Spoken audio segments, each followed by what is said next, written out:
ಆ್ಯಕ್ಚುಲಾಗಿ ಈ ಕೋಳಿ ಕುರಿ ನಾಯಿ ಬೆಕ್ಕುಗಳೆಲ್ಲ ಕಾಡಲ್ಲಿ ಇದ್ದಿದ್ದು. ನಾಯಿ ಬೆಕ್ಕುಗಳೆಲ್ಲ ತೋಳ ನರಿಗಳ ಜೊತೆ ಇದ್ದಿದ್ದು ಕಾಡಲ್ಲಿ ಹಿಂದಿನ ಕಾಲದಲ್ಲಿ. ಅದನ್ನ ಮನುಷ್ಯ ಈಗಿನ ಕಾಲದಲ್ಲಿ ಊರಿಗೆ ಕರ್ಕೊಂಬಂದು ಅವುಗಳಿಗೆ ಊರಲ್ಲಿ ಇರೋಂಗೆ ಮಾಡಿದ್ದಾನೆ. ಆಮೇಲೆ ಕೋಳಿ ಕುರಿಗಳನ್ನ ತಿನ್ನೋಕ್ಕೆ ಶುರು ಮಾಡಿದ್ದಾನೆ. ಈಗ ಸಪೋಸ್ ನೀನೇ ಒಂದು ದಿವಸ ಊಟ ಇಲ್ದಿರ ನೀರು ಇಲ್ದಿರ ಇದ್ದು ನೋಡು, ಅಂಥದ್ರಲ್ಲಿ ಅವುಗಳು ಎಷ್ಟೋ ದಿನಗಳಿಂದ ಊಟ ಇಲ್ದಿರ ನೀರು ಇಲ್ದಿರ ಇರ್ತವೆ. ಆಗ ಆ ಕಾರಣಕ್ಕೆ ಅವು ಕಲಿಸ್ತವೆ, ನೀನು ಸ್ವಾರ್ಥಿ, ನೀನು ಒಂದು ಸಾಕಬೇಕು, ಇಲ್ಲ ಊರಿಂದ ಕರ್ಕೊಂಡೋಗಿ ಅವುಗಳನ್ನ ಕಾಡಿನಲ್ಲಿ ಕರ್ಕೊಂಡೋಗಿ ಬಿಡಬೇಕು. ಅವುಗಳಿಂದ ತೊಂದರೆ ಆಗ್ತಿದೆ ಅಂತ ಅವುಗಳ ಮೇಲೆ ದೋಷ ಮಾಡೋದಲ್ಲ. ಆಮೇಲೆ ಈಗ ಆ್ಯಕ್ಚುಲಾಗಿ ನೀನು ಮನುಷ್ಯ ಆದವನು ಆಹಾರನೇ ಅಲ್ಲ, ಅದು ಮಾಂಸ ತಿನ್ನೋದು. ಕೋಳಿ ಕುರಿ ಹಸು ಮನುಷ್ಯರು ಎಲ್ಲ ದೇವ್ರ ಲೆಕ್ಕದಲ್ಲಿ ಮಕ್ಕಳಿದ್ದಂಗೆ.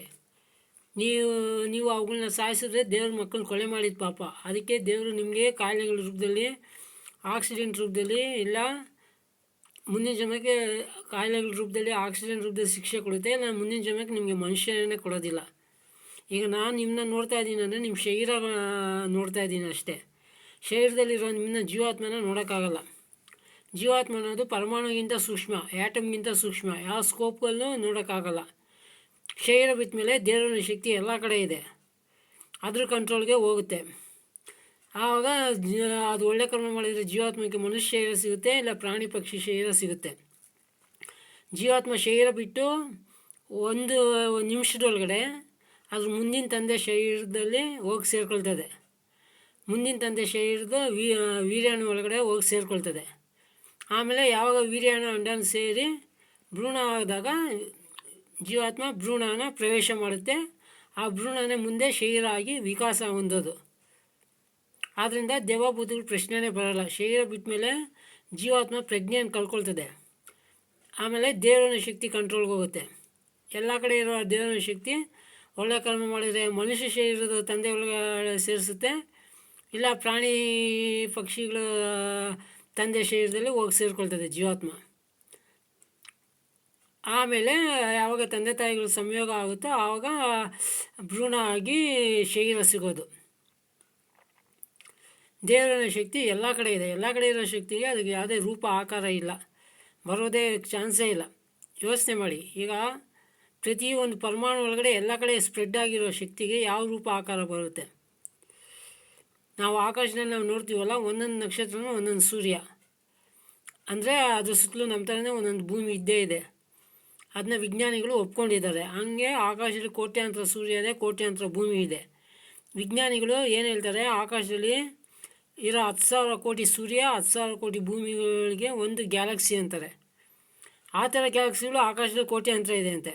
ಅದನ್ನ ವಿಜ್ಞಾನಿಗಳು ಯೂನಿವರ್ಸ್, ವಿಶ್ವ ಅಂತಾರೆ. ಹೀಗೆ ಕೋಟ್ಯಾಂತರ ಸೂರ್ಯ ಭೂಮಿಗಳು ಒಂದುಕೊಂಡು ಡಿಕ್ಕಿ ಆಗದಿರೋ ಸುತ್ತುತ್ತಾ ಇವೆ. ಅವುಗಳು ಒಂದುಕೊಂಡು ಡಿಕ್ಕಿ ಆಗದಿರೋಂಗೆ ಕಂಟ್ರೋಲ್ ಮಾಡ್ತಿರೋ ಶಕ್ತಿ ಯಾವುದು?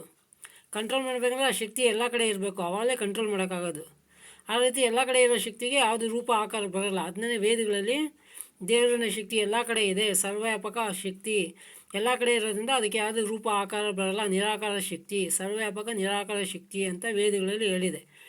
ವೇದಗಳಂದರೆ ಸೃಷ್ಟಿ ಆದಿಯಲ್ಲಿ 4 ಜನ ಋಷಿಗಳು ಮನಸ್ಸುಗಳ ಮುಖಾಂತರ 20,000 ವೇದ ಮಂತ್ರಗಳ 20,000 ದಿವ್ಯ ಸಂಸ್ಕೃತ ಮಂತ್ರಗಳ ರೂಪದಲ್ಲಿ ದೇವರನ್ನ ಶಕ್ತಿ ಎಲ್ಲ ರೀತಿಯ ನಾಲೆಜ್ ಕೊಟ್ಟಿದೆ. ಈ ಸೃಷ್ಟಿ ಬಗ್ಗೆ, ಪ್ರಕೃತಿ ಬಗ್ಗೆ, ಈ ಪ್ರಕೃತಿಯಿಂದ, ಈ ಮೂಲ ಪ್ರಕೃತಿಯಿಂದ ಹೆಂಗೆ ಸೃಷ್ಟಿ ಆಯಿತು, ಈ ಸೃಷ್ಟಿ ಯಾರು ಮಾಡಿದ್ದಾರೆ ಅಂದರೆ ಆ ದೇವ್ರ ಬಗ್ಗೆ, ಅದು ಯಾವ ಥರ ಇದೆ, ಎಲ್ಲ ಕಡೆ ಇರೋ ಶಕ್ತಿ ಯಾವ ಥರ ಇದೆ, ಅದು ಯಾವ ರೀತಿ ಎಲ್ಲ ಜೀವಿಗಳಿಗೆ ಎಲ್ಲ ಕರ್ಮಗಳಿಗೆ ಕರ್ಮಫಲಗಳನ್ನ ಕೊಡುತ್ತೆ, ಎಲ್ಲ ಪ್ರತಿಯೊಂದು ಜ್ಞಾನ ವೇದಗಳಲ್ಲಿ ಹೇಳಿದೆ.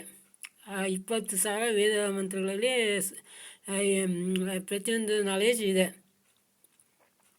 ಅದನ್ನೆಲ್ಲ ಈಗಿನ ಕಾಲದಲ್ಲಿ ಆ ಒಂದು ಪರಂಪರೆನೇ ಹೋಯಿತು. ಮಹಾಭಾರತ ಯುದ್ಧ ಆದಮೇಲೆ 6,000 ವರ್ಷಗಳ ಹಿಂದೆ ಎಲ್ಲ ಅರ್ಥ ಎಲ್ಲ ಕೆಡಿಸಿದ್ರು ಈ ಪೌರಾಣಿಕರು.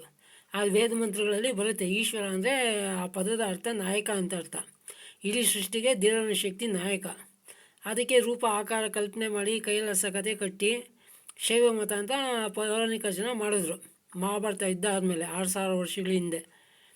ಆಮೇಲೆ ವಿಷ್ಣು ಅನ್ನೋ ಪದ ಅದು ದೇವರಿಗೆ ಇನ್ನೊಂದು ಹೆಸರು. ದೇವರನ್ನ ಶಕ್ತಿ ಎಲ್ಲ ಕಡೆ ಇರೋದ್ರಿಂದ ದೇವರನ್ನ ಶಕ್ತಿ ವಿಷ್ಣು ಅಂತ ಅರ್ಥ. ಆ ವಿಷ್ಣು ಪದಕ್ಕೆ ರೂಪ ಆಕಾರ ಕಲ್ಪನೆ ಮಾಡಿ ವೈಕುಂಠ ಕಥೆ ಮಾಡಿ ವೈಷ್ಣವ ಮತ ಅಂತ ಮಾಡಿದ್ರು. ಈ ಶೈವ ವೈಷ್ಣವ ಮತ ಸೇರಿಸಿ ಹಿಂದೂ ಮತ ಅಂತ ಕರೆದ್ರು. ಈ ಹಿಂದೂ ಮತ ನೋಡಿ ಮಿಕ್ಕಿ ಜನ ಬುದ್ಧಿಸಮ್, ಜೈನಿಸಮ್, ಕ್ರಿಶ್ಚಿಯನಿಸಮ್, ಮುಸ್ಲಿಮಿಸಮ್ ಇದೆಲ್ಲ ಮಹಾಭಾರತ ಯುದ್ಧ ಆದಮೇಲೆ ಇಷ್ಟ ಬಂದಂಗೆ ಎಲ್ಲ ಮನುಷ್ಯರು ಮಾಡ್ಕೊಂಡಿದ್ದು. ಇವರು ಮನುಷ್ಯರ ಜ್ಞಾನ ಎಲ್ಲ ಅಪರಿಪೂರ್ಣ ಅಜ್ಞಾನದಿಂದ ಕೂಡಿರೋದು. ಇದನ್ನ ಯಾರು ಫಾಲೋ ಮಾಡೋ ಅವಶ್ಯಕತೆ ಇಲ್ಲ. ಇವೆಲ್ಲ ಮತಗಳು ಇರೋದು ವೇದಗಳು ಅಂತ ಸೃಷ್ಟಿ ಆದಿಯಿಂದ 196 ಕೋಟಿ ವರ್ಷಗಳ ಹಿಂದೆ ಪ್ರಕಟ ಆಗಿರೋ ವೇದಗಳೇ ಎಲ್ಲ ರೀತಿಯ ಜ್ಞಾನ ಹೊಂದಿದೆ. ಅದೇ ಅದರಲ್ಲಿ ಹೇಳಿರೋ ನೀತಿ ಮೌಲ್ಯಗಳೇ ಅದೇ ಧರ್ಮದ ಆಚರಣೆ ಅಂದರೆ ಅವುಗಳಲ್ಲಿ ಹೇಳಿರೋ ಪ್ರಕಾರ ಜೀವಿಸಬೇಕು. ಆ ಸಂವಿಧಾನನೇ ದೇವರ ಸಂವಿಧಾನ, ಅದು ವೇದಗಳು. ಅದನ್ನೇ ಹಿಂದಿನ ಕಾಲದಲ್ಲಿ ಫಾಲೋ ಮಾಡ್ತಿದ್ರು. ಈಗ ಮನುಷ್ಯರ ಸಂವಿಧಾನಗಳು ಒಂದೊಂದು ದೇಶಕ್ಕೆ ಒಂದೊಂದು ಮನುಷ್ಯರ ಸಂವಿಧಾನಗಳು ಮಾಡಿಕೊಂಡು ಈಗ ಎಲ್ಲರೂ ಕಿತ್ತಾಡ್ತಾ ಇದ್ದಾರೆ.